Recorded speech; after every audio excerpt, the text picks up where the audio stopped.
Isang hindi inaasahang pangyayari ang naganap sa XRP Ledger. At ito po ay isang biglaang paghinto sa block production nito na nagdulot ng pansamantalang pagkaantala ng mga transactions. Pero huwag po tayong mag-alala. Balik na ito sa normal na operasyon. Ano nga ba ang dahilan ng disruptions na ito? Paano ito naayos? At ano po ang epekto nito sa atin bilang mga Pinoy crypto traders at investors ni XRP? Kaya ayan po ang siyang ating pag-uusapan sa video na ito. Pero bago po tayo magpatuloy, ay nais ko lamang po munang bigyang linaw ang aking disclaimer kung saan ang nilalaman po ng video na ito ay hindi po ito isang financial advice. For education and information purposes lamang po ang layunin nito. Yan, umpisahan po natin sa kung ano po ang nangyari sa XRP Ledger. Yan. Nitong nakaraan na Martes ay huminto bigla ang block production ng XRP Ledger or XRPL sa height na 93,927,173. Ayan. Sa loob ng halos isang oras, hindi na proseso ang mga transaction. Kaya nagkaroon po ng temporary freeze sa network. Agad namang nagsagawa ng investigasyon ang mga validators upang alamin ang sanhi ng problema. Ayon po kay Ginoong David Schwartz, siya po ang Chief Technology Officer ng Ripple, operational naman ang consensus mechanism ng XRPL. Ngunit hindi nailathala ang validation messages.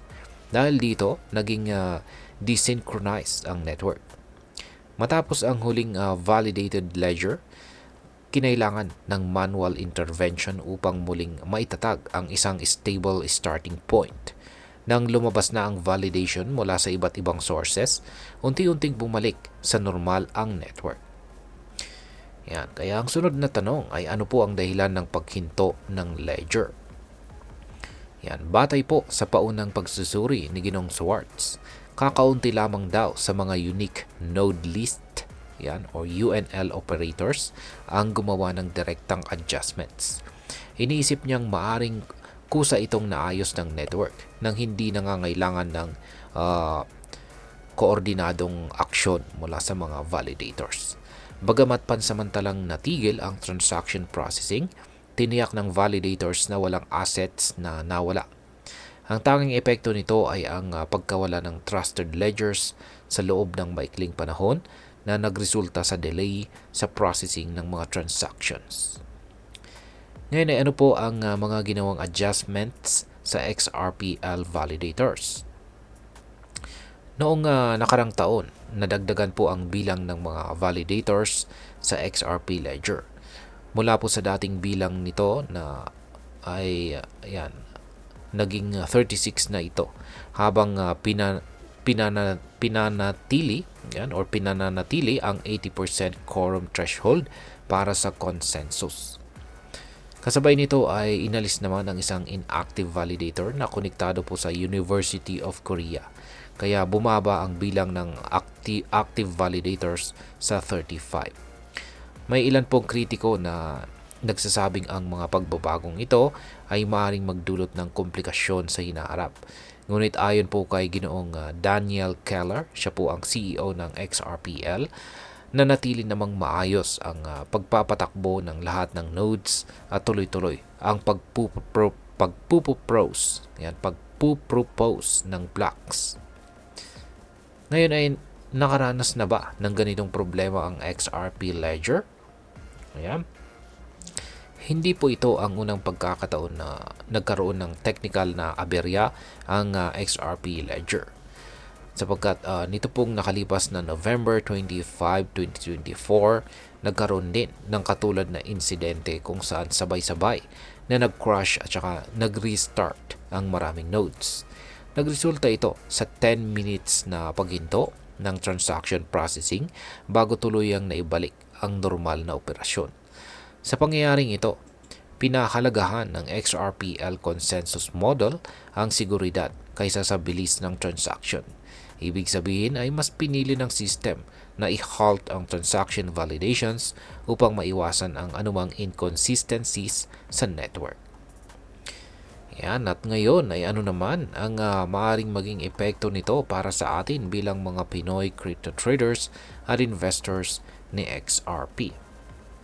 Yan, bilang isang XRP holder o trader dito sa Pilipinas, dapat po nating maunawaan na kahit ang isang matibay at kilalang blockchain tulad po ng XRPL ay maaari pa ring makaranas ng technical na problem. Ang mabuting balita, mabilis na natukoy at naayos ang isyong ito. Ipinapakita nito na matatag pa rin ang XRP ledger at may kakayang agad bumangon mula sa ganitong mga aberya. Gayunpaman, ito rin ay isang paalala na kahit gaano tayo katiwala sa isang network, importante pa rin ang diversification ng ating investments upang hindi tayo masyadong maapektuhan sa ganitong mga disruptions. Bukod dito, dapat tayong manatiling updated sa mga nangyayari sa blockchain space, lalo na kung ang ating puhunan ay nasa crypto trading. Importante po ang tamang risk management tulad po ng pagsubaybay sa network, sa health ng network, at pagsisiguro na hindi po tayo naglalagay ng lahat ng ating puhunan sa iisang asset lamang. Ayan, bilang panghuli, ay ano naman ang aking masasabi tungkol dito? Ayan, ang tanong na dapat ba tayong mag-alala sa ganitong mga technical issues? Ayan, masasabi ko rito ay hindi naman po masyado, pero hindi rin dapat ipagsawalang bahala. Kaya kahit ang XRP ledger ay nagkaroon ng biglaang paghinto, mabilis naman itong naibalik sa normal na operasyon. Ngunit, mahalaga pong tandaan na sa mundo ng crypto, may mga risk at saka uncertainties na dapat nating paghandaan. Kaya kung ikaw po ay isang XRP investor, mas mainam na maging updated sa network status at sumunod sa mga tamang trading strategies. Kung ikaw naman po ay isang long-term holder, mas malaga ang pag-unawa sa fundamental strength ng XRPL kaysa sa mga panandaliang aberya. Kaya, ayan, hanggang dito na lamang po tayo sa video na ito mga ka-crypto. Sana po ay inyong nagustuhan ang aking paliwanag sa video na ito. Kung inyo po itong nagustuhan, pag-click lamang po ang like button nito. Marami pong salamat sa panonood. Ingat po tayo lagi at God bless po sa ating lahat.